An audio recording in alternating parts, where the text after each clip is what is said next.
မင်္ဂလာပါရှင်။ကျမဒီနေ့တင်ဆက်ပေးခြင်းတဲ့အကြောင်းအရာလေးကတော့မော်ဘီမြို့မှာလင်မယားနှစ်ယောက်ရန်ဖြစ်စကားများရာကနေယောက်ျားဖြစ်သူကမိန်းမဖြစ်သူကိုခေါင်းဖြတ်တက်လိုက်တဲ့အကြောင်းလေးကိုတင်ဆက်ပေးခြင်းပါတယ်ရှင်။ကျမတို့ရဲ့ channel လေးကိုလည်း subscribe နှိပ်ထားပေးခဲ့ကြပါအောင်နော်။ဒီဇလန်မှာပါဝင်တဲ့အကြောင်းအရာလေးတွေကအကြမ်းဖက်မှုတွေပါဝင်ပြီးတော့စိတ်နှလုံးရောဂါထိခိုက်လွယ်သူများနားမစင်သင့်ပါရှင်။ဒီဇလန်မှာတင်ဆက်ပေးတဲ့ဇာတ်ကောင်များကိုတော့နာမည်လွှဲပြီးတော့တင်ဆက်ပေးထားပါတယ်။လူလောကကြီးမှာအချစ်နဲ့အမုန်းမေတ္တာနဲ့ဒေါသဖန်ဆင်းခြင်းနဲ့ဖြတ်စည်းခြင်းဆိုတာဒီငါးပြားတစ်ခုရဲ့ခေါင်းနဲ့ပန်းလို့ပါပဲတခါတလေမှာအဲ့ဒီအရာနှစ်ခုကစီးခြားထားတာပါလွလွန်းလာပါတယ်အချစ်ကနေအမုန်းကိုကူးပြောင်းသွားတဲ့အခါအကာအကွယ်ပေးလို့စိတ်ကနေပိုင်ဆိုင်လို့စိတ်လွန်ကဲသွားတဲ့အခါဘလောက်တောင်ကြောက်မက်ဖွယ်ကောင်းတဲ့အရာတွေဖြစ်ပေါ်လာနိုင်တယ်လေဒီနေ့ကျမပြောပြမယ့်ဇာတ်လမ်းလေးကတော့အဲ့ဒီလိုပါလှတဲ့စီးကိုကြော်ဖြတ်ပြီးတော့လူသားဆန်မှုကင်းမဲ့သွားခဲ့တဲ့ဖြစ်ရဆိုးကြီးတစ်ခုအကြောင်းပဲဖြစ်ပါတယ်။နေရာကတော့ရန်ကုန်မြို့ရဲ့မြောက်ဘက်အစွန်စိမ့်လန်းဆိုပြေးမှုတွေနဲ့လှပတဲ့မော်ဘီမြို့နယ်ပါ။နေဘက်တွေမှာတော့မော်ဘီမြို့ဟာ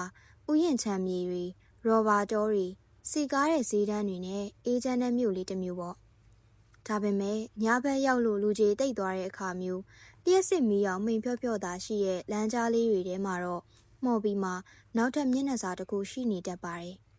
။အထူးသဖြင့်လွန်ခဲ့တဲ့နှစ်အနည်းငယ်က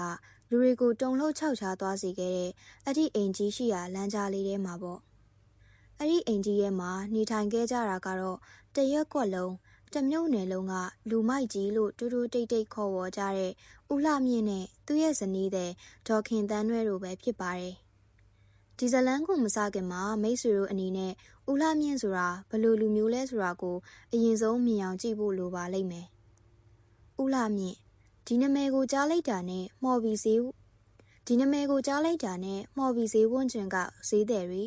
ရက်ကတ်ထဲကလူတွေဟာအလိုလိုနေရင်းနဲ့ကြောချမ်းသွားလေးရှိပါတယ်။သူကအရက်အမောင်မြင့်မာတယ်။ထောင်ထောင်မောင်းမောင်းရှိတယ်။သူ့ရဲ့မျက်နှာသွင်းပြင်ကကြမ်းတမ်းပြီးတော့ဘယ်ဘက်ပါပင်ပေါ်မှာထင်ရှားတဲ့ဓာတ်တန်ရာအမာရွတ်ဟောင်းတစ်ခုရှိနေတယ်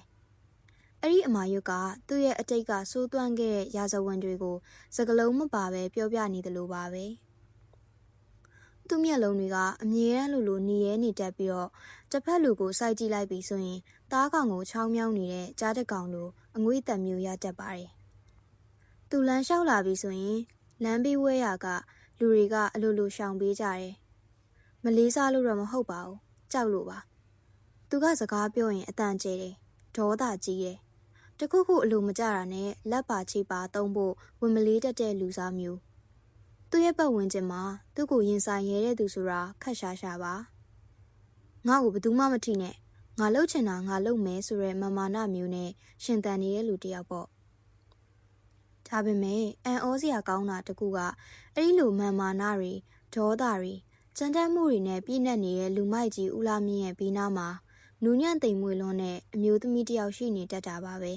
။သူမကတော့ဒေါ်ခင်တန်းနွဲ့ပါ။ဒေါ်ခင်တန်းနွဲ့ကဦးလာမြင့်နဲ့ဆန့်ကျင်ဘက်ပါပဲ။သူမကစကားပြောရင်တူတူလေးပြောတတ်တယ်။အသားဖြူဖြူကိုလုံးကိုယ်တဲ့တွေ့နဲ့ရိုးရာအတာဝတ်စုံလေးတွေကိုတရရဲ့ဝတ်ဆင်လေးရှိတဲ့မြန်မာအမျိုးသမီးကောင်းတစ်ယောက်ပါ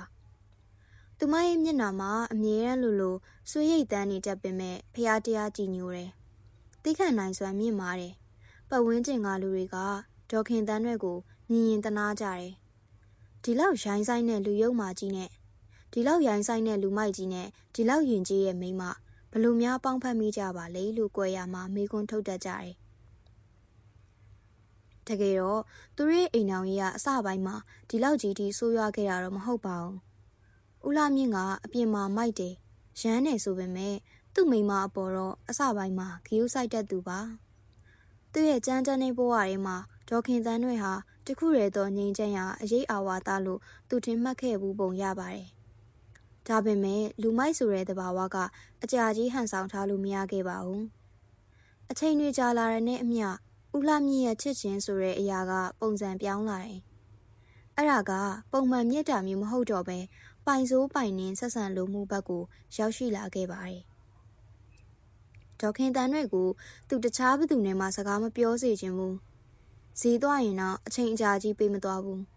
အိမ်နီးနားချင်းတွေနဲ့ရဲရဲမောမောစကားပြောမိရင်တော့ဦးလှမြင့်ရဲ့မျက်လုံးတွေကမိဝဝင်းတောက်လာတတ်ပါတယ်။သူ့ရဲ့တဝင်ကြုံမှုကယောဂတစ်ခုလိုပဲအကြောင်းပြချက်ခိုင်ခိုင်လုံလုံမရှိဘဲနဲ့သူ့မိန်းမကိုဖောက်ပြန်နေတယ်လို့ဆွဆွဲတတ်တယ်။အရက်တောက်ပြီးပြန်လာတဲ့ညတွေဆိုရင်အိမ်တဲကအော်ဟစ်ဆဲဆိုတန်တွေကိုလမ်းထိပ်ကတောင်ကြားရတဲ့အထိပါပဲ။ဒေါခင်တန်းတွေကတော့ခေါင်းငုတ်ခံရှာတယ်။ပြန်မပြောဘူး။သူမရဲ့မျက်ရည်တွေကိုခိုးတုပ်ပြီးတော့မနက်လင်းရင်ပုံမှန်အတိုင်းဈေးရောက်ထွက်တယ်။ဘာမှမဖြစ်ခဲ့သလိုနေတတ်တယ်။ဒါဟာသူမရဲ့တီးခံနိုင်စွမ်းလား။ဒါမှမဟုတ်လွတ်လန်းမရှိတော့တဲ့ဘဝကိုအရှုံးပေးလိုက်တာလားဆိုတာကတော့ဘယ်သူမှအတိအကျမပြောနိုင်ခဲ့ပါဘူး။အခင်းမဖြစ်ပွားခင်ရက်သက်တစ်ပတ်အနည်းငယ်အလိုကိုပြန်ကြည့်မယ်ဆိုရင်တော့အခြေအနေတွေကပိုပြီးတင်းမာလာနေပြီဆိုတာကိုပတ်ဝန်းကျင်ကသတိထားမိလာကြပါတယ်။ဦးလှမြင့်ရဲ့စီးပွားရေးကအဆင်မပြေဘူး။သူလုပ်နေတဲ့ပွဲစားလုပ်ငန်းတွေလောင်းကစားကိစ္စတွေရှုံးတာများလာတယ်။ငွေကြေးကျပ်တဲလာတဲ့အခါလူမရဲ့ဒေါသကအိမ်ထဲကိုဦးတည်လာတော့တာပါပဲ။ကျမတို့ရရှိထားတဲ့သတင်းအချက်အလက်တွေအရအဲ့ဒီကာလမှာဦးလှမြင့်ဟာအိမ်ကိုနေတိုင်းလိုမူပြီးပြန်လာတယ်။ဒေါခင်တန်းတွေကိုရိုက်နှက်တာတွေပို့ပြီးတော့စိတ်တူလာတယ်။တခါတလေညတစ်ကောင်ကျော်ကြီးမှာဒေါခင်တန်းတွေရဲ့ငိုတန်တက်တဲ့ကိုအိမ်နီးနားချင်းတွေကြားရတတ်တယ်။ဒါပေမဲ့ဘသူကမှဝင်မပါရဲကြဘူး။ဘာလို့လဲဆိုတော့ဝင်ပါလိုက်ရင်ကိုပါဒုက္ခရောက်မယ်။ဦးလှမြင့်ဆိုတဲ့နာမည်ဆိုးကြောင့်ပါပဲ။မမရရအခင်းမဖြစ်ခင်3ရက်အလိုညနေခင်းတစ်ခုမှာမိုးတွေကတပွဲရွာနေတယ်။ဦးလှမြင့်တယောက်အင်းရှိကကုတ်ပြစ်ပေါ်မှာထိုင်ပြီးတော့အရက်တောက်နေတယ်။သူ့မျက်လုံးတွေကရွာနေတဲ့မိုးရေစက်တွေကိုငေးကြည့်နေပေမဲ့စိတ်ကတော့တခြားနေရာကိုရောက်နေပုံရတယ်။အဲ့ဒီချိန်မှာဒေါခင်တန်းတွေကဈေးကပြန်လာတယ်။လက်ထဲမှာဟင်းရွက်တောင်းလေးကိုင်းလို့ပေါ့။သူမကခင်ပွန်းဖြစ်သူကိုကြောက်လန့်တကြားကြည့်ပြီးတော့အိမ်ထဲကိုခတ်တုတ်တုတ်ဝင်သွားဖို့လုပ်တယ်။အဲ့ဒီမှာပဲဦးလှမြင့်ကလှမ်းခေါ်တယ်။ဟဲ့ခင်တန်းတွေနေအောင်သူ့အတန်ကမာချန်နေတာမျိုးမဟုတ်ဘဲနဲ့အေးဆက်နိုင်လုံးနေတယ်။ဒေါခင်တန်းတွေခြေလန်းနေတုံကနေရက်သွားတယ်။ရှမ်းကိုလှမြင့်ပြောလီနင်ဒီနေ့ဈေးထဲမှာဟိုဘက်လန်ရွှေဆိုင်ပိုင်ရှင်နဲ့စကားပြောနေတာငါမြင်နေနော်။ဒေါခင်တန်းတွေမျက်နှာကဖြူပြော့သွားတယ်။မဟုတ်ပါဘူးကိုလှမြင့်ရဲ့ကျမသူနဲ့စကားမပြောပါဘူး။သူ့ဆိုင်ရှိရဖျက်လျှောက်လာတာပဲရှိတာပါ။နင်ငါ့ကိုလိမ်ဖို့မကြိုးစားနဲ့။ငါမျက်လုံးတွေကမှော်ပြီးတစ်မျိုးလုံးမှရှိရဆိုတာနင်လုံးဝမမိနဲ့နော်။ဦးလှမြင့်ကအရက်ခွက်ကိုမောတောက်လိုက်ပြီးစကားဆက်တယ်။ငါပစ္စည်းကိုသူများလာထိတာငါမကြိုက်ဘူး။ငါပစ္စည်းကိုသူများလက်ထဲပါသွားမယ်စားငါလက်နဲ့ပဲဖျက်ဆီးပစ်လိုက်မယ်။ကြားလား။အဲ့ဒီစကားဟာရိုးချင်းချောက်စကားတခွန်းလား။ဒါမှမဟုတ်နောင်ရက်အနှဲငယ်မှာဖြစ်ပျက်လာမဲ့ကျမဆိုးအတွက်နမိတ်ပုံတစ်ခုလားဆိုတာအဲ့ဒီအချိန်ကဒေါခင်တန်းတွေကိုယ်တိုင်လည်းသိခဲ့မယ်မထင်ပါဘူး။သူမကတော့ခေါင်းလေးညှိပြီးအိမ်ထဲကိုတိုးဝင်ပြောက်ကွယ်သွားခဲ့တယ်။အဲ့ဒီညနေခင်းကကောင်းကင်ကြီးကတော့မှိုင်းညူနေပြီးတော့လာမဲ့မုန်တိုင်းအတွက်ပြင်ဆင်နေသလိုပါပဲ။ဦးလှမြင့်စိတ်အခြေအနေဟာပုံမှန်မဟုတ်တော့ပါဘူး။သူဟာသူ့မိန်းမအပေါ်တန်တရားတွေလွန်ကဲနေသလိုသူ့ရဲ့လူမိုက်ဆိုတဲ့ဂုဏ်သိက္ခာကျဆင်းလာမှာကိုလည်းအလွန်အမင်းစိုးရိမ်နေပုံရတယ်။သူ့စိတ်ထဲမှာငါ့ကိုဘယ်သူမှမပြန်ရဲစေရ။ငါ့ကိုဘယ်သူမှမပြန်ရဲစေရဘူး။ငါမိန်းမကိုဘယ်သူမှမကြည့်ရဲစေရဘူးဆိုတဲ့အတွေးမားတွေကအမြင့်တွယ်နေခဲ့ပါပြီ။ဒီအတွေးတွေကပဲသူ့ကိုလူသားတယောက်ရဲ့အဆင့်တန်းကနေရက်ဆက်ကြမ်းကြုတ်တဲ့ဘလူးတစ်ကောင်အဖြစ်ပြောင်းလဲပေးလိုက်တာဖြစ်ကောင်းဖြစ်နိုင်ပါတယ်။နောက်တစ်နေ့မှာတော့အိမ်ကြီးဟာပုံမှန်ထက်ပိုပြီးတော့တိတ်ဆိတ်နေခဲ့တယ်။မနက်ပိုင်းမှာဒေါခင်တန်းနဲ့ထုံးစံအတိုင်းဖျားဝတ်ပြူတယ်။ပြီးတော့မိဖို့ကြောင့်မှချက်ပြုတ်နေတယ်။ဦးလှမြင့်ကတော့အိမ်ရှိကမ်းမှာဓာတ်တစ်ချောင်းကိုသွေးနေတယ်။ရွှက်ဆိုတဲ့ဓာသွေးတန်ဟာအိမ်ရဲ့တိတ်ဆိတ်မှုကိုဖြိုခွင်းနေတယ်။ဒေါခင်သားနဲ့တစ်ချက်အိမ်ရှိကိုလှမ်းကြည့်မိတိုင်းသူမရဲ့ရှင်ထဲမှာထိတ်လန့်မှုတစ်ခုခုကိုခံစားနေရတယ်။ခင်ပွန်းဖြစ်သူကဓာကိုဘာလို့ဖို့သွေးနေရလဲ။တာမန်ဓာသွေးရပဲ။ဒါမှမဟုတ်သူမရဲ့စိတ်ထဲမှာထွက်ပြေးခြင်းစိတ်တွေပေါ်ကောင်းပေါ်လာပါလိမ့်မယ်။ဒါပေမဲ့နှစ်ပေါင်းများစွာလွှမ်းမိုးချုပ်ကင်ခံထားရတဲ့သားကောင်တယောက်အနေနဲ့ထွက်ပြေးဖို့ဆိုတာမလွယ်ကူလှပါဘူး။ငါထွက်ပြေးရင်ငါမိဘတွေ ငါထွက်ပြေးရင်ငါမိဘတွေကိုသူဒုက္ခပေးလိမ့်မယ်ဆိုတဲ့အကြောက်တရားကသူမရဲ့ခြေထောက်ကိုတန်ချေချင်းခတ်ထားသလိုပါပဲဒါကြောင့်လေသူမဟာတင်မင်းရဲ့အရေးကိုမြင်နေရလျက်နဲ့အဲ့ဒီအိမ်ကြီးရဲ့မှာပဲဆက်နေခဲ့မိတာဖြစ်ပါလိမ့်မယ်ပတ်ဝန်းကျင်ကလူတွေကလည်းအဲ့ဒီရက်ပိုင်းမှာဦးလာမြင့်ရဲ့အမူအရာကထူးခြားနေတာကိုသတိထားမိကြတယ်သူကအရင်လိုလမ်းပေါ်ထွက်ပြီးတော့ရံမရှာတော့ဘူးအိမ်ထဲမှာပဲအောင်းနေတတ်တယ်သူ့မျက်လုံးတွေကပိုပြီးတော့စူးရဲနေတယ်တယောက်တည်းစကားတွေပြောနေတတ်တယ်တခါတလေအိမ်ရှိထွက်ပြီးတော့ကောင်းကင်ကြီးကိုမောကြည့်ရင်ရေမောနေတတ်တယ်လို့လည်းမျက်မြင်တတိတချို့ကဆိုကြပါတယ်ဒါဟာစိတ်ပေါက်ပြန်မှုရဲ့ရှေ့ပြေးလက္ခဏာလားဒါမှမဟုတ်ကြီးမားတဲ့ရာဇဝတ်မှုတစ်ခုကိုကျူးလွန်ဖို့အတွက်စိတ်ပိုင်းဆိုင်ရာပြင်ဆင်နေရလားတေချာတာကတော့အဲ့ဒီမော်ဘီမျိုးရဲ့အစွန်အဖျားကအင်ကြီးရဲ့မှာအချိန်ပုံးတစ်လုံးရဲ့တေချာတာကတော့အဲ့ဒီမော်ဘီမျိုးရဲ့အစွန်ဖျားကအင်ကြီးရဲ့မှာအချိန်ပုံးတစ်လုံးရဲ့စနက်တန်ကတဖြည်းဖြည်းတိုးလာနေပြီဆိုတာပါပဲအချစ်နဲ့အမုန်းတန်တရားနဲ့ဒေါသအကြောက်တရားနဲ့မာနဒီအရာတွေအားလုံးပေါင်းစုံပြီးတော့ပောက်ကွဲထွက်ဖို့အချိန်ကိုစောင့်ဆိုင်နေကြပါတယ်အဲ့ဒီလိုနဲ့ကံကြမ္မာဆိုးဝင်ရောက်လာမယ့်ညကိုရောက်ရှိလာခဲ့ပါတယ်အဲ့ဒီနေ့လယ်ခင်းကလေးကရာသီဥတုကတိတ်မကောင်းပါဘူးလေတွေတိုက်မိုးတွေအုပ်ပြီးတော့ပတ်ဝန်းကျင်တစ်ခုလုံးကအုပ်မိုင်းနေတယ်ညနေဆောင်လောက်မှာတော့မိုးဆက်မိုးပေါက်တွေကျဆင်းလာတယ်လမ်းမပေါ်မှာလူသွားလူလာကျဲပါသွားတယ်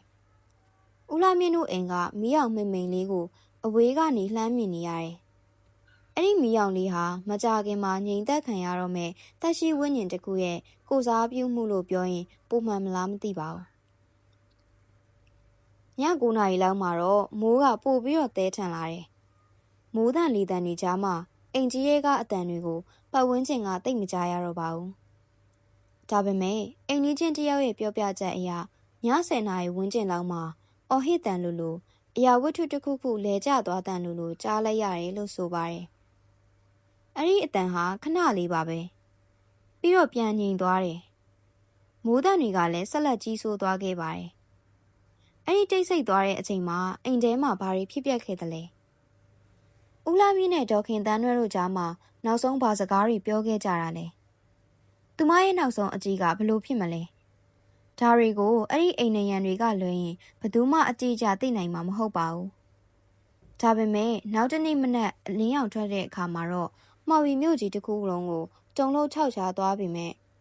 တုံလို့ခြောက်ချားသွားစီမဲ့မြင်ကွင်းစိုးကြီးတစ်ခုကိုစတင်တွေ့ရှိရတော့မှာဖြစ်ပါတယ်။အဲ့ဒီညကမိုးရီအကြီးကျယ်ရွာသွန်းနေခဲ့ပါတယ်။ကောင်းကင်ကြီးကလည်းမျက်နှာပုတ်တိုးနေပြီးတော့လျှက်စီတွေလက်လက်တိုင်းမော်ဘီမြို့ရဲ့လမ်းမတွေပေါ်မှာအရိပ်မဲတွေကကခုန်နေသလိုပါပဲ။တဘာဝတရားကဖန်တီးရဲ့မုန်တိုင်းကအပြင်မှာတိုက်ခတ်နေပေမဲ့ဦးလာမြင့်တို့အိမ်မှာတော့လူကဖန်တီးရဲ့မုန်တိုင်းကအထွတ်အထိပ်ကိုရောက်နေခဲ့ပါပြီ။ည10 နာရီကျော်လောက်မှာပုံမှန်ဆိုရင်အိမ်နီးနားချင်းတွေအိပ်ပျော်နေကြပြီဖြစ်ပေမဲ့မိုးတန်လေတန်တွေကြောင့်တချို့ကနိုးတဝက်အိတ်တဝက်ဖြစ်နေကြတယ်။အဲ့ဒီချိန်မှာဦးလာမြင့်တို့အိမ်ဘက်စီကအတန်တချို့ထွက်ပေါ်လာတယ်။အရင်လိုရန်ဖြစ်တန်အော်ဟစ်တန်တွေနဲ့မတူဘူး။တစ်မျိုးထူးခြားနေတယ်။ပစ္စည်းတွေပြိုလဲတန်ပြီးတော့တလိမ့်ဆန်တကောင်ကောင်ညီးသွားလိုက်တန်ပြီးတော့တလိမ့်ဆန်တကောင်ကောင်ညီးသွားလိုက်တယ်လို့မျိုးနာကျင်မှုအပြည့်နဲ့အတန်နဲ့ကြီးတစ်ခုခဏကြာတော့ပြန်ငြိမ်သက်သွားပါတယ်။အဲ့ဒီမိနစ်ပိုင်းလေးအတွင်းမှာပဲအိမ်ထဲမှာဘာတွေဖြစ်သွားခဲ့ရလဲ။အိမ်ကန်းချင်းချင်းလေးထဲမှာဦးလှမြင့်ရဲ့မျက်လုံးတွေကသွေးရောင်လွှမ်းနေခဲ့ပါတယ်။သူ့ရှိမှရှိနေတာကသူချစ်ပါတယ်ဆိုတဲ့ဇနီးတဲ့နှစ်ပေါင်းများစွာသူ့ထံကိုခံလာခဲ့တဲ့ဒေါခင်တန်းနဲ့ဒါပေမဲ့အဲ့ဒီချိန်မှာသူ့မျက်လုံးထဲမှာဒေါခင်တန်းတွေကိုဇနီးတဲ့တယောက်အနေနဲ့မမြင်တော့ပါဘူး။သူ့ကိုတစ္ဆာဖောက်မဲ့သူတိတ်ခါကိုချမဲ့ရန်သူတယောက်လိုပဲမြင်နေတော့တယ်။အရက်ရဲ့အရှိန်စိတ်ထဲကမီလောက်နေခဲ့တဲ့တန်တရားစိတ်ရဲ့ပေါင်းလိုက်တဲ့အခါမှာတော့သူ့လက်ထဲကဓမ္မကြီးကလှုပ်ရှားဖို့အသင်ဖြစ်နေခဲ့ပါပြီ။ဒေါခင်တန်းတွေကတော့တောင်းပန်ရှာပါတယ်။ကိုလှမြင့်ရဲ့ကျမဘာမှမလုပ်ပါဘူး။တနာပါအောင်ဆိုပြီးတော့လက်အုပ်ချီခဲ့ပါလိမ့်မယ်။ဒါပေမဲ့လူမိုက်ဆိုတဲ့မာနနဲ့ဒေါသကဦးလှမြင့်ရဲ့နားတွေကိုပိတ်ထားလိုက်ပါပြီ။ သူနောက်ဆုံးပြောလိုက်တဲ့စကားကငါမပိုင်ရရင်ဘယ်သူမှမပိုင်စေရဘူးဆိုတဲ့စကားဖြစ်နိုင်တယ်လို့တခြားချိန်စာဆန်းဆန်းစကားလုံးတွေလည်းဖြစ်နိုင်ပါတယ်။ပြီးတော့အရာအလုံးပြီးဆုံးသွားခဲ့ပါတယ်။ဒါတစ်ချက်ဝယ်လိုက်တဲ့ချိန်မှာအခန်းထဲကလေတူကအေးခဲသွားသလိုပါပဲ။ဒေါခင်တန်းတို့ရဲ့ဘဝခီးကအဲ့ဒီညမိုးချုံမှာပဲရက်ဆက်စွာအဆုံးသတ်သွားခဲ့ရတယ်။သွေးရီကျမ်းမြင့်ပေါ်မှာရဲရဲတောက်နေတဲ့သွေးရီကမိုးတန်တွေကြားမှာတိတ်တိတ်ဆိတ်စီးဆင်းသွားခဲ့။အဆိုးရွားဆုံးကတော့ဦးလာမြင့်ရဲ့လုပ်ရက်ပါပဲ။တာမန်လူသက်မှုတစ်ခုလိုအဆုံးမသက်ပဲသူဟာရက်စက်မှုကိုအစွမ်းကုန်ပြသခဲ့။ခေါင်းနဲ့ကိုဦးစားကွဲသွားတဲ့အထိလူတစ်ယောက်ရဲ့ပုံပန်းတံပြည့်ရင်းသွားတဲ့အထိသူကျူးလွန်ခဲ့တာပါ။ဒါဟာရိုးရှင်းတဲ့ကြောသားထွက်မှုမဟုတ်ပါဘူး။လူစိတ်ရဲ့အောက်ခြေဆုံးအထိထိုးဆင်းသွားတဲ့ရက်စက်မှုပါပဲ။အံ့ဩစရာကောင်းတာကအဲ့ဒီလိုကျူးလွန်ပြီးတဲ့အချိန်မှာဦးလာမြင့်ဘာလုပ်တယ်လဲဆိုတာပါပဲ။ပုံမှန်လူဆိုရင်ကြောက်လန့်တကြားဖြစ်မယ်။နောင်တရမယ်။ဒါမှမဟုတ်ထွက်ပြေးဖို့ကမူးရှူရိုးပြင်ဆင်မယ်။ဦးလာမြင့်ကတော့သွေးအေးလုံးလှပါတယ်။သူဟာသူ့ကိုယ်ဘဝသွေးရည်စွန်းနေတဲ့အဝတ်စားတွေကိုလဲလိုက်တယ်။အိမ်ထဲမှာရှိတဲ့ပတ်စံတချို့နဲ့လိုအပ်မဲ့ပစ္စည်းတွေကိုအိတ်တလုံးနဲ့ထည့်တယ်။သူ့ရဲ့လှုပ်ရှားမှုတွေကတည်ငြိမ်လွန်းလာတယ်။သူမိမရဲ့အလောင်းပြီးမှသူဘလောက်ကြာထိုင်နေခဲ့တယ်လဲ။သူအိမ်ကမထွက်ခင်မှာအိမ်တကားကိုတေချာပြန်ပိတ်ခဲ့ရဆိုတာကတော့သိကြပါတယ်။သူအိမ်ထဲကထွက်လာတော့မိုးကသဲနေတော့မှာပဲ။အမှောင်တူးကသူ့ကိုဖုံးကွယ်ပေးထားတယ်။သူ့လက်ထဲမှာအိတ်တလုံးပါလာတယ်။တချို့ကတော့ပြောကြတယ်။အဲ့ဒီအိတ်ထဲမှာသူ့မိန်းမရဲ့ခေါင်းပါသွားတယ်လို့ပြောကြသလိုတချို့ကလည်းခေါင်းကိုအိမ်နောက်ဖွေးခြံဝန်းထဲမှာဆွန့်ပစ်ခဲ့တယ်လို့ပြောကြတယ်။လိုပဲဖြစ်ဖြစ်ဦးလှမြင့်ဟာအဲ့ဒီညကမှော်ဘီမြို့ရဲ့လမ်းမတွေပေါ်မှာသွေးအေးနဲ့လမ်းလျှောက်ပြီးအမောင်စုတဲကိုတိုးဝင်ပြောက်ကွယ်သွားခဲ့ပါတယ်။သူဘယ်ကိုသွားတာလဲ။ဘသူစီကိုသွားတာလဲ။သူကလွင်ရင်ဘသူမှမသိနိုင်ပါဘူး။မနက်မိုးလင်းလို့မိုးတိတ်သွားတဲ့အခါမှာတော့ပတ်ဝန်းကျင်ကပုံမှန်အတိုင်းပြန်လည်နိုးထလာကြပါတယ်။ဈေးသည်တွေဈေးထွက်ကြအလုတ်သွားမဲ့သူတွေပြင်ဆင်ကြပေါ့။ဦးလာမြင့်တို့အိမ်ဘေးကဒေါ်မြအမီလွှဲကတော့ထူးထူးခြားခြားသတိထားမိနေတယ်။ပုံမှန်ဆိုရင်မနက်6 နာရီလောက်ဆိုဒေါခင်တန်းတွေကမိဖို့ကြောင့်မှချက်ပြုတ်နေကြဖျားရှိခိုးနေကြလေ။ဒီနေ့တော့အိမ်ကြီးကအရန်ကိုမှတိတ်ဆိတ်လွန်းနေတယ်။တကားတွေကလည်းပိတ်ထားတော့မယ်။မခင်တန်းတွေဟေးမခင်တန်းတွေဒေါ်မြကခြံစည်းရိုးကနေလှမ်းခေါ်တယ်။ဘာတန်းမှပြန်မထူဘူး။စိတ်ထဲမှာတော့တမျိုးကြီးထင်လာတာနဲ့ဒေါ်မြဟာတခြားအိမ်နေချင်း2 ယောက်ကိုခေါ်ပြီးတော့ခြံဝန်းထဲကိုဝင်ကြည့်ကြတယ်။အိမ်တကားကအထက်ကပိတ်ထားတာမဟုတ်ပဲအပြင်ကနေတောက်ခတ်ထားတာမဟုတ်တဲ့အတွက်တွန်းဖွင့်လိုက်လို့ရတယ်။ကျွီးဆိုပြီးတော့တကားပွင့်သွားတဲ့အချိန်မှာအရင်ဆုံးထွက်လာတာကသွေးညှိနှံနေပါပဲ။လက်ဆက်ပြီးပြင်းထန်လုံးနဲ့သွေးညှိနှံကြီးကသူတို့နှာခေါင်းဝါကိုအရင်ဆုံးဝင်ဆောင်တယ်။ဖျားရှေ့ဆုံးကဝင်သွားတဲ့ထုံများတယောက်အာကောင်ချစ်ပြီးអော်လိုက်မိရဲ့။သူမမြင်လိုက်ရတဲ့မြင်ကွင်းကတသက်တာမှာဘရောမမီပြောက်လို့မရနိုင်တဲ့ငရဲကန်တစ်ခုပါပဲ။အေကန်ရဲ့ကျမ်းမြင်ပေါ်မှာသွေးအိုင်ကြီးထွန်းနေရဲ့။အဲ့ဒီသွေးအိုင်ထဲမှာခေါင်းမရှိတော့တဲ့ခန္ဓာကိုယ်တစ်ခုလဲကျနေရဲ့။ဘီနာမှာတော့ပြက်ရှနေတဲ့ဥဝိစားတွေကျိုးပဲနေတဲ့ပစ္စည်းတွေပြန့်ကျဲလို့ပေါ့။အဲ့ဒီအော်တန်ကြောင့်ရက်ကွက်တစ်ခုလုံးရုပ်သဲဖြစ်သွားကြတယ်။လူတွေဝိုင်းအောင်လာကြတယ်။မိန်းမတွေကမျက်နှာလွှဲထားကြရပြီးတော့ယောက်ျားတွေတောင်မကြည့်ရဲလောက်အောင်ဖြစ်သွားကြတယ်။တိတ်မကြခင်မှာပဲရဲကားအုပ်အောဆွဲတန်တွေစူညံစွာရောက်ရှိလာပါတော့တယ်။ရဲတပ်ဖွဲ့ဝင်တွေအခင်းဖြစ်ပွားရာနေရာကိုစစ်ဆေးတဲ့အခါမှာတော့အားလုံးရဲ့စိတ်ထဲမှာမိကွန်းတစ်ခုပဲရှိနေကြတယ်။ခေါင်းကဘယ်ရောက်သွားတာလဲ။ရဲရီကအိမ်ထဲအိမ်ပြင်ခြံဝန်းထဲအနှံ့ရှာပွေကြတယ်။အိမ်နောက်ဖေးရေချိုးကန်တာခြုံပုတ်တွေကြားနေရအနှံ့ပါပဲ။နောက်ဆုံးမှာတော့အိမ်နဲ့မလန်မကန်ခြုံပုတ်တစ်ခုထဲမှာပလတ်စတစ်အိမ်နဲ့ထုတ်ထားတဲ့အရာတစ်ခုကိုတွေ့လိုက်ရတယ်။အဲ့ဒါကိုဖွင့်ကြည့်လိုက်တဲ့အခါမှာတော့ဒေါခင်တန်းတွေရဲ့မျက်နှာကြောက်လန့်တကြားဖြစ်နေတဲ့မျက်နှာကိုတွေ့လိုက်ရပါတယ်။ဒီသတင်းကမှော်ဘီမျိုးတွေမကဘူး ရန်ကုန်မြို့တစ်ခုလုံးကိုပါတုံးမိလို့ပြန့်နှံ့သွားခဲ့တယ်။မိမကိုခေါင်းဖြတ်တတ်တဲ့မှော်ဘီကလူမိုက်ကြီးဆိုတဲ့ခေါင်းစဉ်နဲ့သတင်းစာတွေကြားနယ်တွေမှာပါလာပါတော့တယ်။လူတိုင်းကဒေါသထွက်ကြတယ်၊ကြောက်ရွံ့ကြတယ်။အထူးသဖြင့်တရားခံဖြစ်တဲ့ဦးလာမြင့်လွတ်မြောက်နေသေးရဲ့ဆိုတဲ့အချက်ကလူထုကိုပို့ပြီးစိုးရိမ်ပူပန်စေပါတယ်။ရဲတပ်ဖွဲ့ဝင်တွေကတော့အမှုဖွင့်ပြီးရနဲ့ချက်ချင်းပဲလိုက်လံဖမ်းဆီးဖို့စီစဉ်ကြပါတယ်။ဦးလာမြင့်ဟာတာမန်ရာဇဝတ်သားမဟုတ်ပါဘူး။နယ်မြေကျွမ်းကျင်တယ်။လူမိုက်ဖြစ်တဲ့အတွက်အပေါင်းအသင်းများနိုင်တယ်။ပြီးတော့လက်နက်တစ်ခုခုပါသွားနိုင်တဲ့အန္တရာယ်ရှိရဲ့လူတစ်ယောက်ပါ။အခင်းဖြစ်ပွားပြီးပထမ24နာရီဟာအရေးကြီးဆုံးပါပဲ။ဦးလာမြင့်ဖေကိုပြီးမှလဲ။သူ့စာတီကိုပြန်มาလား။ဒါမှမဟုတ်ရန်ကုန်မြို့တွေကလူထူထပ်တဲ့နေရာတွေမှာပုံအောင်နေနိုင်မလား။ရဲတပ်ဖွဲ့ကလမ်းကြောင်းအသီးသီးကိုပိတ်ဆို့ရှာဖွေမှုတွေလုပ်ကြပါတယ်။ကားဂိတ်တွေဘူတာယုံတွေမှာသူ့တပ်ပုံတွေကိုဖြန့်ဝေထားတယ်။သူ့ရဲ့ပုံပန်းတံအရက်ရှိရှိပါဝေါ်ကအမာရွနဲ့မျက်လုံးနီနီဒီအမတ်သားတွေကိုပြည်သူလူထုကမှတ်မိနေကြပါပြီ။ဒါပေမဲ့ဦးလာမြင့်ကအစအနောက်ပြောင်းနေတော့မှပဲ။သူဟာအရေးတစ်ခုလိုလှုပ်ဝက်ဆန်းကျဲစွာနဲ့လွတ်မြောက်နေသေးပါ။စုံစမ်းစစ်ဆေးရေးမှုတွေရဲ့ခံမှန်းချက်အရသူဟာကြိုတင်ကြံစီထားပုံရတယ်လို့ဆိုကြပါတယ်။အခုလိုရက်ဆက်တဲ့အမှုကိုကျူးလွန်ပြီးတော့ဘလို့ထွက်ပြေးမလဲဆိုတာကိုသူတွက်ချက်ထားပုံရပါတယ်။ပထမ2ရက်လောက်မှာတော့သတင်းအမျိုးမျိုးထွက်ပေါ်နေရဲ့။ဟိုနားမှာတွေ့လိုက်တယ်။ဒီနားမှာမြင်လိုက်တယ်ဆိုတဲ့ကောလာဟာလာတွေကလည်းရဲတွေကိုခေါင်းခဲစေခဲ့ပါတယ်။မော်ဘီမျိုးကန်တွေကတော့ညဘက်ဆိုရင်အိမ်တကားတွေစောစောပိတ်လုံခြုံရေးတွေတင်းကျပ်ပြီးတော့နေကြရတယ်။လူသက်သမားကကိုယ့်ပတ်ဝန်းကျင်နားမှာရှိနေနိုင်တယ်ဆိုတဲ့အသည့်ကခြောက်ခြားစရာကောင်းလွန်းနေမဟုတ်လား။ဒီချိန်မှာစုံစမ်းစစ်ဆေးရေးအဖွဲ့တွေကဦးလာမြင့်ရဲ့နောက်ကျောင်းကိုစတင်တူးဆွပါတော့တယ်။သူဘသူလဲဘယ်ကလာတာလဲအရင်ကဘလို့ပြစ်မှုတွေကျူးလွန်ခဲ့တာလဲဒီအချက်လက်တွေကသူ့ကိုဖမ်းဆီးဖို့တဲလွန်စာတွေဖြစ်လာနိုင်ပါတယ်။ဦးလာမြင့်ရဲ့အတိတ်ကစာမျက်နှာတွေကိုလှန်ကြည့်ရဲ့အခါမှာတော့အံ့ဩစရာစိတ်ဝင်စားစရာဇလန်းတစ်ပုဒ်ထွက်ပေါ်လာပြန်ပါတယ်။သူဟာမူရပါလူဆိုးတယောက်မဟုတ်ခဲ့ပါဘူး။ဘဝရဲ့ကြွေကောက်တဲ့လမ်းခီးတွေမှာသူ့ကိုဒီလိုဘလူးတစ်ကောင်ဖြစ်အောင်ပုံသွင်းလိုက်တာဖြစ်ကောင်းဖြစ်နိုင်ပါတယ်။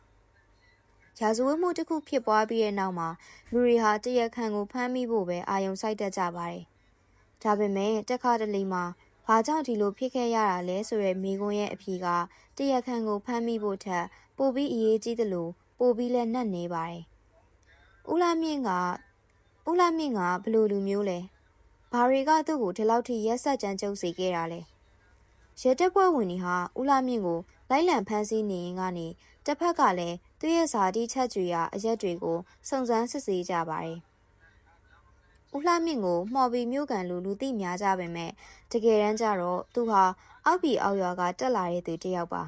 ။ငယ်ဘဝမှာဖခင်ဖြစ်သူရဲ့အကြမ်းဖက်မှုကိုနေ့စဉ်နဲ့အမျှမြင်တွေ့နေခဲ့ရပြီးတော့မိခင်ဖြစ်သူဟာလည်းအိမ်တွင်းအကြမ်းဖက်မှုတန်ကြောင့်စောစောစီးစီးကွယ်လွန်သွားခဲ့တယ်လို့သိရပါတယ်။ဒါဟာဦးလှမြင့်ရဲ့စိတ်ထဲမှာအင်အားကြီးသူကအနိုင်ရယူမယ်ဆိုတဲ့မှားယွင်းတဲ့အတွေးခေါ်ကိုအမြင့်တွယ်စေခဲ့တဲ့ပထမအဦးဆုံးအစိတ်အစံဖြစ်နိုင်ပါတယ်။သူရဲ့ဆယ်ကျော်သက်ဘဝကလည်းရက်ကွက်ထဲမှာခေါင်းဆောင်လုပ်ခြင်းနဲ့အနိုင်ကျင့်ခြင်းနဲ့ပထမဦးဆုံးထောင်ချခဲ့တာကတော့ရံပွဲတစ်ခုမှာတစ်ဖက်လူကိုဓာတ်နဲ့ခုတ်ခဲ့လို့ပါ။ထောင်ကထွက်လာတဲ့အခါမှာတော့သူဟာပြုပြင်ပြောင်းလဲသွားတဲ့လူတစ်ယောက်မဟုတ်တော့ပဲထောင်တွက်ဆိုတဲ့ဂုံပုတ်ကိုအသုံးချပြီးတော့ပိုလို့တောင်စိုးသွမ်းလာခဲ့ပါတယ်။မော်ဘီကိုရောက်လာတဲ့အခါမှာလည်းသူ့ရဲ့ကြမ်းတမ်းတဲ့ပုံစံကြောင့်လူမိုက်အဖြစ်နေရာရလာခဲ့ပါတယ်။ဒါပေမဲ့ထူးဆန်းတာတစ်ခုကအဲ့ဒီလိုလူချမ်းကြီးဟာဒေါခင်တန်းတွဲနဲ့တွေ့တဲ့အခါမှာတော့အစပိုင်းမှာသုံးငယ်တကောင်လိုရင်ကျေးပြခဲ့ဘူးတာပါပဲ။ဒါဟာတကယ်မေတ္တာစစ်လား။ဒါမှမဟုတ်သူမရဲ့နူးညံ့မှုကိုအနာယူခြင်းနဲ့စိတ်လားဆိုတာကတော့အခုထိမေးခွန်းထုတ်เสียရပါ။အခုတော့အဲ့ဒီနူးညံ့တဲ့ဇနီးတဲ့ကိုပဲသူကိုယ်တိုင်တက်ဖြတ်ပြီးထွက်ပြေးနေရပါပြီ။အခင်းဖြစ်ပြီး48နာရီအတွင်းမှာရဲတပ်ဖွဲ့ကဦးလာမြင့်ရဲ့အပေါင်းအသင်းဟောင်းတွေကိုတယောက်ပြီးတယောက်ခေါ်ယူစစ်ဆေးပါတယ်။သူဘယ်သွားတက်လဲ။သူ့မှာပုံးစရာနေရာဘယ်မှာရှိလဲ။အဲ့ဒါတွေကိုမေးမြန်းစုံစမ်းကြပါတယ်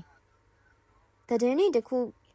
ခုရလာတာကတော့ဦးလာမြင့်ဟာအခင်းဖြစ်ပြီးနောက် ညာရင်းချင်းပဲမှော်ပြီးမြို့ကနေရန်ကုန်ပြည်လမ်းမကြီးအတိုင်းဆိုင်ကယ်တစ်စီးနဲ့ထွက်ခွာသွားတယ်ဆိုတာပါပဲရဲတပ်ဖွဲ့ကလမ်းတစ်လျှောက်ကစစ်ဆေးရေးဂိတ်တွေကိုသတင်းပို့လိုက်ပါတယ်ဒါပေမဲ့ဦးလှမြင့်ကအရန်ကုန်မှာလိမ်မာပါနဲ့လွန်တယ်သူဟာလမ်းမကြီးတိုင်းမသွားပဲတောလမ်းတွေရွာချင်းဆက်လမ်းတွေကိုအုံချပြီးတော့တင်းရှောင်နေခဲ့တာပါသူဟာမှော်ဘီကနေတိုက်ကြီးကနေတဆင့်ပဲခူးရိုးမအဆက်ကရွာလေးတစ်ရွာစီကိုဦးတည်နေတယ်လို့ယူဆကြပါတယ်ဒီနေရာမှာစိတ်ဝင်စားစရာကောင်းတဲ့တပ်တွေတယောက်ပေါ်လာပြန်ပါတယ်အခင်းဖြစ်ပြီးနောက်တစ်နေ့ညနေဆောင်မှာတိုက်ကြီးမြို့နယ်အဆက်ကလက်ဖက်ရည်ဆိုင်လေးတစ်ခုမှာဦးလှမြင့်နဲ့ဆင်တူတဲ့လူတစ်ယောက်ကိုတွေ့လိုက်ရတယ်လို့ဆိုပါတယ်အဲ့ဒီလူဟာအုတ်ထုပ်ကိုငိုင်းဆိုင်ဆောင်ထားတယ်စကားတစ်ခွန်းမှမပြောဘဲလက်ဖက်ရည်တစ်ခွက်ကိုအမြန်တောက်ပြီးတော့ပြန်ထွက်သွားတယ်လို့ဆိုင်ရှင်ကထွက်ဆိုပါတယ်အဲ့ဒီချိန်မှာဆိုင်ရှင်ကသတင်းစာတွေကဓာတ်ပုံနဲ့ရှင်းကြည့်ဖို့မိနေခဲ့တာပါနောက်မှသတိပြန်ရလာပြီးတော့သတင်းပို့တဲ့အခါမှာတော့ဦးလှမြင့်ကအဲ့ဒီနေရာကနေပျောက်ကွယ်သွားတာနိုင်ပေါင်းများစွာကြာနေခဲ့ပါပြီဦးလှမြင့်ကိုဖမ်းဆီးဖို့ကြိုးစားနေတဲ့ရဲကြီးရာရှိတယောက်ကတော့ခုလိုမျိုးပြောပြခဲ့ပူပါတယ်သူကကြောရင်းကျွမ်းကျင်မှုရှိတယ်ပြီးတော့သူ့မှာဆုံးရှုံးစရာဘာမှမရှိတော့ဘူးလို့ခံစားရနေတဲ့အတွက်ပို့ပြီးတော့အန်နေရရှိတယ်သူဟာအဖမ်းမခံပဲပြန်ခုခံမှတေးကြတယ်လို့ဆိုပါတယ်တကယ်လဲဖြစ်ရကဒီတိုင်းပါပဲရဲတပ်တစ်ပတ်ခန့်ကြာတဲ့အခါမှာတော့တဲလွန်စာတစ်ခုခိုင်မာလာပါတယ်ဦးလှမြင့်ဟာပဲခူးရိုးမတွေကတစ်ခိုးထုတ်တဲ့အဖွဲ့တစ်ခုနဲ့တွားရောက်ပူးပေါင်းနေရဆိုတဲ့သတင်းမှာအဲ့ဒီနေရာမှာဖုန်းလိုင်းမမိဘူးတွားလာရခက်ခဲ့တယ်ပြီးတော့လက်နက်ကင်ဆောင်ထားတဲ့လူတွေရှိတဲ့နေရာပါရဲတပ်ဖွဲ့ဝင်အင်အား30ခန်းဟာအဲ့ဒီတစ်တော်တွေကိုတိတ်တဆိတ်ဝင်ရောက်ဖို့ပြင်ဆင်ကြပါတယ်မိုးကတော့ရွာနေတော့မှာပဲတောလန်းတွေကဘွက်ထူနေပြီးတော့ချင်းရင်နဲ့အင်းဆက်တွေကလည်းဒုက္ခပေးကြပါတယ်ဒါပေမဲ့ရဲတပ်ဖွဲ့ဝင်တွေရဲ့စိတ်ထဲမှာတော့တည်ဆုံးသူဒေါခင်တန်းတွေအတွက်တရားမျှတမှုရှာပေးခြင်းနဲ့စိတ်ကပြင်းပြနေခဲ့ပါတယ်သူတို့ဟာညဘက်မှာဓမီတော့မသုံးပဲတောရင်းမှာညအိတ်ဆောင်ဆိုင်ခဲ့ကြပါတယ်တညမှာတော့တောဆက်ကတဲအိုလေးတစ်ခုမှာလူရိပ်လူရောင်တွေ့လိုက်ရတယ်အဲ့ဒီတဲထဲမှာလူ3ယောက်လောက်ရှိနေပြီးတော့တယောက်ကတော့အရက်မောင်းမြင့်မြင့်နဲ့အင်းရှိကကုတ်ပြစ်ပေါ်မှာထိုင်နေတယ်ရဲတွေကဝိုင်းလိုက်ပါတယ်မလှုပ်နဲ့လက်မြောက်တာအမိန့်တန်ဟင်းထွက်သွားတဲ့အခါမှာတော့တဲတွေကလူတွေဟာရုပ်ရုပ်တဲတဲဖြစ်သွားကြပါတယ်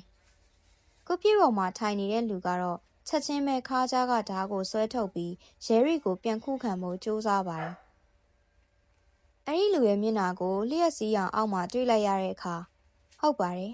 သူဟာတနေ့လုံးကလိုက်ရှာနေတဲ့လူမိုက်ကြီးဦးလှမြင့်ပါပဲဒါပေမဲ့သူ့ရဲ့ပုံစံကအရင်လိုမဟုတ်တော့ဘူး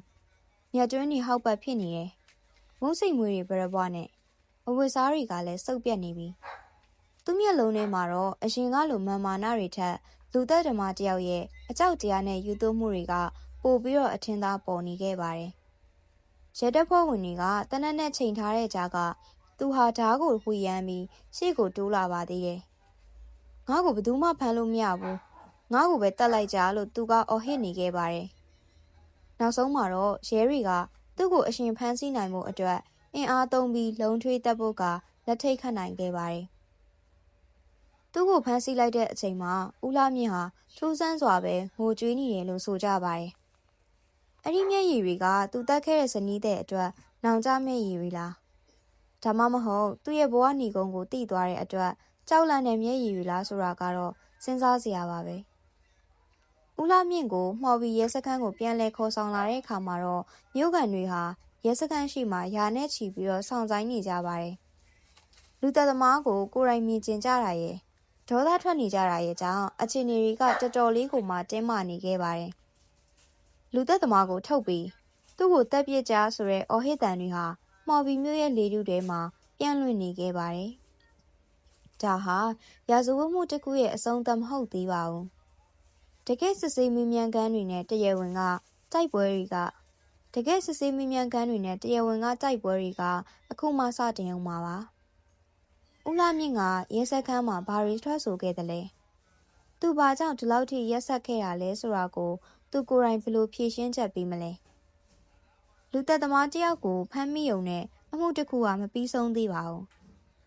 တည်ဆုံးသူအတွက်တရားမျှတမှုရဖို့ဆိုတာခိုင်လုံတဲ့သက်သေတွေနဲ့ဥပဒေကြောင်းအရာအပြစ်ပေးနိုင်ဖို့လိုအပ်ပါတယ်။ဦးလာမြင့်ကိုမှော်ဘီရဲစခန်းနဲ့စစ်ကြောရေးအခန်းတွေထဲကိုခေါ်ဆောင်လာတဲ့အခါမှာတော့တမျိုးလုံးကစိတ်ဝင်စားစောင့်ကြည့်နေကြပါတယ်။စစ်ကြောရေးအခန်းထဲမှာဦးလာမြင့်ဟာအရင်ကလိုမန်ထောင်နေတဲ့လူမိုက်တယောက်မဟုတ်တော့ပါဘူး။သူ့ရဲ့ပုံစံကနွမ်းနယ်နေတယ်။လူကလည်းခြောင်ကျသွားသလိုပဲ။ဒါပေမဲ့သူ့ရဲ့မျက်လုံးတွေကတော့တခါတလေမှာအယူတယောက်လိုအယောင်တွေတောက်နေတော့မှပဲ။စုံစမ်းစစ်ဆေးရေးအရာရှိကသူ့ရှေ့မှာထိုင်ပြီးတော့မေးခွန်းစမေးပါတယ်။ဦးလာမြင့်ခမ ्या ဘာကြောင့်ဒီလိုလုပ်ခဲ့ရတာလဲ။ခမ ्या မိမခမ ्या ပေါ်ဘာပြစ်လုပ်ခဲ့လို့လဲ။ဦးလာမြင့်ကခေါင်းကိုငိုင်းဆိုင်ချထားရကနေဖြည်းဖြည်းချင်းမောကြည့်လာတယ်။ပြီးတော့ခတ်တိုးတိုးရေလိုက်ပါတယ်။အဲ့ဒီရေတန်းကနားထောင်ရတာကြောချမ်းစရာကောင်းလွန်းလာပါတယ်။သူကကျွန်တော်ကိုတစ္ဆာဖောက်ဖို့ကြိုးစားတာဗျ။ကျွန်တော်သိတာပေါ့။ကျွန်တော်လမ်းဘေးမှာရန်ဖြစ်နေတဲ့ချိန်ထောင်ထဲရောက်နေတဲ့ချိန်တွေမှာသူကတခြားယောက်ျားတွေနဲ့ပတ်သက်ချင်နေတာ။ကျွန်တော်သူ့ကိုသတိပေးဖို့တယ်။ကျွန်တော်မပိုင်ရရင်ဘယ်သူမှမပိုင်စေရဘူးလို့။အဲ့ဒီညကသူကကျွန်တော်ကိုပြန်ပြောတယ်ဗျ။သူညီငွေ့နေပြီရဲ့။ကျွန်တော်စီကထွက်သွားခြင်းပြီ။အဲ့ဒီစကားကကျွန်တော်ခေါင်းထဲကိုမီးစားနဲ့ထိုးလိုက်တယ်လို့ပဲ။ဦးလာမြင့်ရဲ့ဝန်ခံချက်တွေကတုံလုံးစရာကောင်းလွန်းပါတယ်။သူကဒေါခင်တန်းရွဲကိုတက်ဖို့အတွက်ကြိုတင်ပြင်ဆင်ထားတာမဟုတ်ဘူးလို့ညင်းဆိုပေမဲ့အဲ့ဒီညကသူသွေးခဲ့တဲ့ဓာတ်ကတော့တက်သေးခံဖြစ်နေပါတယ်။သူဟာဒေါသအဟုန်ကိုအကြောင်းပြပြီးလွတ်မြောက်ဖို့ကြိုးစားနေတာပါ။ဒါပေမဲ့ရဲတွေကခေါင်းဖြတ်လိုက်တဲ့ကိစ္စကိုမေးတဲ့အခါမှာတော့သူခဏလောက်တိတ်သွားပါတယ်။ကျွန်တော်မသိဘူး။ကျွန်တော်လှုပ်ပြီးသွားမှသိတာ။သူသေသွားပြီဆိုတာသိပေမဲ့ကျွန်တော်ဒေါသလုံးဝမပြေသေးဘူး။သူ့မျက်နှာကိုကျွန်တော်မမြင်ချင်တော့ဘူး။ဒါကြောင့်ကျွန်တော်လှုပ်မိလိုက်တာ။ဒီဝန်ခံချက်တွေဟာလူလောကရဲ့အမှောင်ဆုံးမျက်နှာစာတစ်ခုပါပဲ။ကိုချစ်တဲ့သူကိုတက်ယုံနေမကပဲရုပ်ပြတ်ဆင်ပြတ်ဖြစ်အောင်လုပ်ခဲ့တာဟာဘလို့စိတ်ချနေမျိုးလဲဆိုတာကိုမှုခင်းဆရာဝန်တွေကလည်းလေ့လာကြပါတယ်။သူတို့ရဲ့သုံးသပ်ချက်အရဦးလာမြင့်မှာ narcissistic personality disorder လို့ခေါ်တဲ့ကိုအလွန်လိုက်လွန်ပြီးသူတစ်ပါးပေါ်စာနာမှုကင်းမဲ့တဲ့စိတ်ရောဂါလက္ခဏာတွေရှိနေတယ်လို့ဆိုကြပါတယ်။အဲဒီနောက်မှာတော့အမှုကိုတရားရုံးကိုလွှဲပြောင်းပေးလိုက်ပါတယ်။တရားခွင်ပထမဦးဆုံးနေ့မှာဒေါခင်တန်းရဲ့မိသားစုဝင်တွေရောက်ရှိလာကြပါတယ်။သူမရဲ့မိခင်အိုကြီးဟာတရားခွင်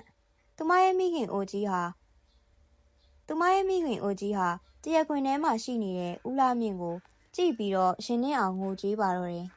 ။လှမြင့်ရဲ့နင့်ကိုငါတို့ကတားအရင်လိုယုံကြည်ခဲ့တာ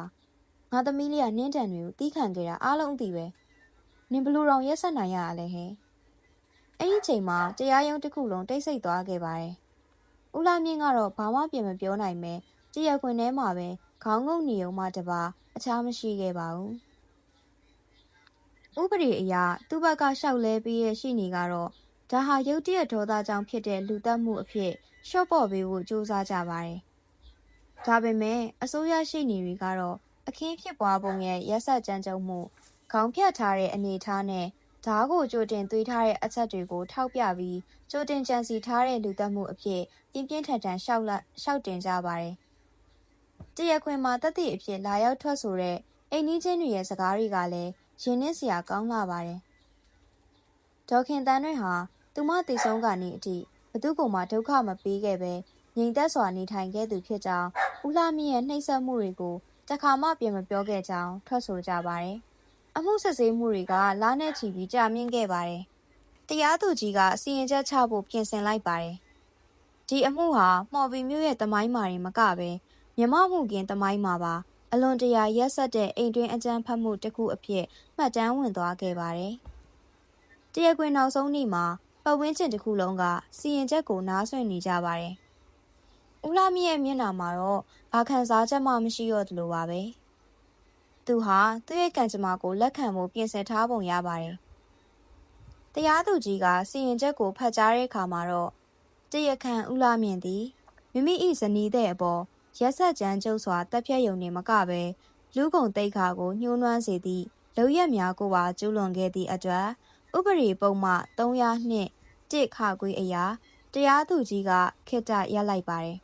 ။ တရားခွင်တစ်ခုလုံးအကြတန်အောင်မကြားရလောက်အောင်တိတ်ဆိတ်သွားခဲ့တယ်။တေတံစီရင်စီဒီစကလုံးထွက်ပေါ်လာတဲ့အချိန်မှာတရားခွင်တွေကလူတွေဟာတပ်ပြင်းချနိုင်ခဲ့ကြပါတယ်။တရားမျှတမှုကတော့ရောက်ရှိလာခဲ့ပါပြီ။ဒါပေမဲ့တေဆုံးသွားတဲ့ဒေါခင်တန်းတွေကတော့ပြန်မလာနိုင်တော့ပါဘူး။တေတံဆိုတဲ့စကလုံးတရားခွင်ထဲမှာဟိန်ထွက်သွားပြီးတဲ့နောက်မှာတော့မော်ဘီမျိုးရဲ့သွေးစွန်းတဲ့ဇလန်းဟာဥပဒေကြောင်းအရာအဆုံးသတ်သွားခဲ့ပါပြီ။ဒါပေမဲ့ဒီဖြစ်ရဆိုကြီးကပေးခဲ့တဲ့တန်ရာတွေတင်ငန်းစာတွေကတော့ကာယကရှင်မိသားစုတွေနဲ့မြို့ကန်တွေရဲ့ရှင်တဲမှာဒီနေ့အထိကြန့်ရှိနေဆဲဖြစ်ပါတယ်။ဦးလာမြင့်ကိုအကျဉ်းထောင်ရဲ့တည်တံတန်းစီကိုပို့ဆောင်လိုက်တဲ့အခါမှာတော့သူဟာအပြင်လောကကမြင်တွေ့ခဲ့ရတဲ့ဩဇာကြီးမားတဲ့လူမိုက်ကြီးမဟုတ်တော့ပါဘူး။အင်းစိန်ထောင်ရဲ့အကျဉ်းခန်းချင်းချင်းလေးထဲမှာသူဟာသူ့ရဲ့အတိတ်ကလောက်ရတည်နဲ့အတူထိတ်တိုက်ရင်ဆိုင်ရပါတော့တယ်။ထောင်ဝင်စာလာတွေ့မဲ့သူမရှိ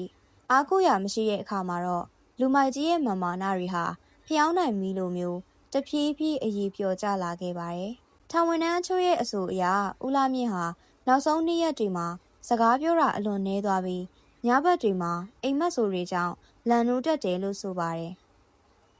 သူတက်ခဲ့တဲ့ဇနီးတဲ့ရဲ့ပုံရိပ်ကသူ့ကိုခြောက်လန့်နေတာလား။ဒါမှမဟုတ်သူကိုယ်တိုင်ပဲနောင်တတရားတွေနဲ့လောင်မြိုက်နေလားဆိုတာကတော့သူကိုယ်တိုင်ပဲသိပါလိမ့်မယ်။ဒါပေမဲ့တခုကတော့သိကြပါတယ်။အာနာနဲ့အကြမ်းဖက်မှုဟာနောက်ဆုံးမှာအထီးကျန်ခြင်းနဲ့ညီကုန်းချုပ်ယုံမှတပါအခြားမရှိဘူးဆိုတာပါပဲ။ဒီဘက်မှာတော့ဒေါခင်တန်းရွဲတို့ရဲ့အိမ်လေးဟာခြောက်ကပ်ပြီးတော့ကြံရစ်ခဲ့ပါတယ်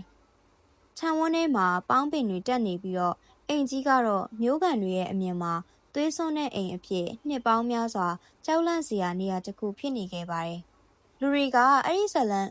တွေကဖြတ်သွားတိုင်းအတန်တိတ်သွားကြတယ်။အိမ်ကိုလှမ်းကြည့်ဖို့တောင်ဝင်လေကြတယ်။ဒါဟာရုပ်ဝတ္ထုပစ္စည်းတစ်ခုရဲ့ပျက်စီးခြင်းထက်ကိုပိုပါတယ်။လူမှုပတ်ဝန်းကျင်တစ်ခုလုံးမှာအကြောက်တရားရဲ့အမာရွတ်ထင်ကျန်ရစ်ခဲ့တာပါ။ကျမတို့ဒီဇလန်ကိုပြန်ကြည့်မယ်ဆိုရင်အလွန်အရေးကြီးတဲ့အချက်တစ်ချက်ကိုတွေ့ရပါလိမ့်မယ်။အဲ့ဒါကတော့အိမ်တွင်းအကြမ်းဖက်မှုရဲ့ကြောက်စရာကောင်းပုံပါပဲ။ဒီအမှုဟာရုတ်တရက်ဖြစ်လာတာမဟုတ်ပါဘူး။ကျမပြောခဲ့သလိုမျိုးတဖြည်းဖြည်းတင်းမာလာတဲ့တန်တရားတွေအနိုင်ကျင့်မှုတွေ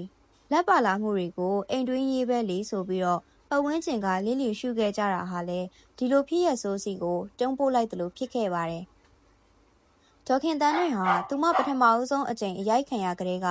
ဒါမှမဟုတ်ပထမအဆုံးအကြိမ်ချင်းချောက်ခံရကလေးကတယောက်တဲ့အကာအကွယ်တွေရခဲ့မယ်ဆိုရင်ပတ်ဝန်းကျင်ကလည်းလူမိုက်ကိုကြောက်လို့ဆိုပြီးတော့မျက်ကွယ်မပြုတ်ပဲဝိုင်းဝန်းတားဆီးပေးခဲ့မယ်ဆိုရင်ဒီနေ့မှော်ပြီးမှခေါင်းဖြတ်တတ်တဲ့ဇလန်းဆိုးရှိလာမှာမဟုတ်ပါဘူး။ဒါကြောင့်ဒီ audio book ကိုနားဆင်နေကြတဲ့မိတ်ဆွေတို့ရှင်